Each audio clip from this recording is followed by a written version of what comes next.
شروع اللہ کا نام لے کر جو بڑا مہربان نہایت رحم والا ہے۔ جو چیز آسمانوں میں ہے اور جو زمین میں ہے سب اللہ کی تسبیح کرتی ہے اور وہ غالب ہے، حکمت والا ہے۔ مومنو، تم ایسی باتیں کیوں کہا کرتے ہو جو کیا نہیں کرتے؟ اللہ اس بات سے سخت بیزار ہے کہ ایسی بات کہو جو کرو نہیں۔ جو لوگ اللہ کی راہ میں ایسے طور پر صف باندھ کر لڑتے ہیں کہ گویا سیسا پلائی ہوئی دیوار ہیں، وہ بے شک اللہ کے محبوب ہیں۔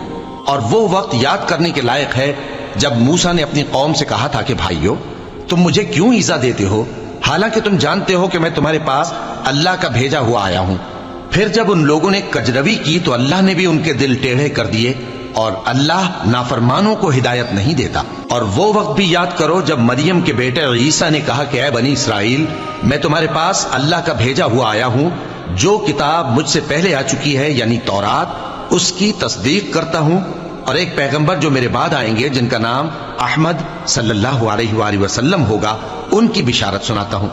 پھر جب وہ ان لوگوں کے پاس کھلی نشانیاں لے کر آئے تو کہنے لگے کہ یہ تو سراسر جادو ہے، اور اس سے زیادہ ظالم کون کہ بلایا تو جائے اسلام کی طرف اور وہ اللہ پر جھوٹ بہتان باندھے۔ اور اللہ ظالم لوگوں کو ہدایت نہیں دیا کرتا۔ یہ چاہتے ہیں کہ اللہ کے چراغ کی روشنی کو اپنی پھونکوں سے بجھا دیں، حالانکہ اللہ اپنی روشنی کو پورا کر کے رہے گا، خواہ کافر ناخوش ہی ہو۔ وہی تو ہے جس نے اپنے پیغمبر کو ہدایت اور دین حق دے کر بھیجا تاکہ اسے سب دینوں پر غالب کرے، خواہ مشرکوں کو برا ہی لگے۔ مومنو، میں تم کو ایسی تجارت بتاؤں جو تمہیں عذاب علیم سے نجات دے؟ وہ یہ کہ اللہ پر اور اس کے رسول صلی اللہ علیہ وآلہ وسلم پر ایمان لاؤ اور اللہ کی راہ میں اپنے مال اور جان سے جہاد کرو۔ اگر سمجھو تو یہ تمہارے حق میں بہتر ہے۔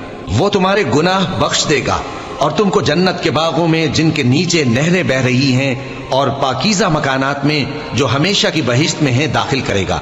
یہی بڑی کامیابی ہے۔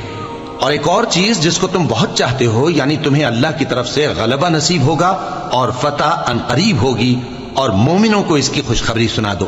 مومنوں، اللہ کے مددگار ہو جاؤ، جیسے عیسیٰ ابن مریم نے حواریوں سے کہا تھا کہ بھلا کون ہیں جو اللہ کی طرف بلانے میں میرے مددگار ہوں؟ حواریوں نے کہا کہ ہم اللہ کے مددگار ہیں۔ سو بنی اسرائیل میں سے ایک گروہ تو ایمان لے آیا اور ایک گروہ کافر رہا۔ آخر ہم نے ایمان لانے والوں کو ان کے دشمنوں کے مقابلے میں مدد دی، سو وہ غالب ہو گئے۔